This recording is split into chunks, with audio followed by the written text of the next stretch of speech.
Today we're making lentil bolognese in the Thermomix. Now I've never worked with lentils before, so good to try something new, and I feel confident with the Thermomix that I should be able to get it right. So these are my ingredients here, and again we're going to use the guided mode on Thermomix, which is particularly helpful if you're trying new things. So the first thing we need to do obviously is start our recipe. So firstly we've got 1 onion cut into quarters, we've got a stick of celery, 3 cloves of garlic, some flat leaf parsley, some thyme and oregano. I skipped the dry chili flakes, but you can put them in, and then we've got 40 grams of olive oil that we're going to put in there. So now we're going to chop those ingredients up, and you'll see it takes 3 seconds to get all of this beautifully chopped together, which is just so fabulous. So you're just going to scrape the lid and scrape around the sides of the bowl,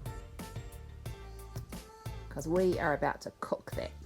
So now we're going to saute that for 3 minutes, and you can walk away and do something else, and the Thermomix will give you a little alert when those 3 minutes are up.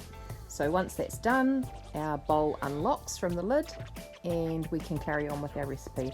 So now we're going to be adding our other ingredients. We've got 500 grams of cherry tomatoes, 400 grams of tinned tomatoes, 400 grams of lentils but rinsed and drained, and 190 grams of sun-dried tomato pesto with a little bit of salt to taste. Once that's all in there, we're now going to cook it for 17 minutes on 100 degrees at speed 1. Now that it's done, I'm going to transfer it into my thermoserve, which will keep it nice and warm while I get on with other things, like cooking the pasta, which I'm also doing in my Thermomix as well.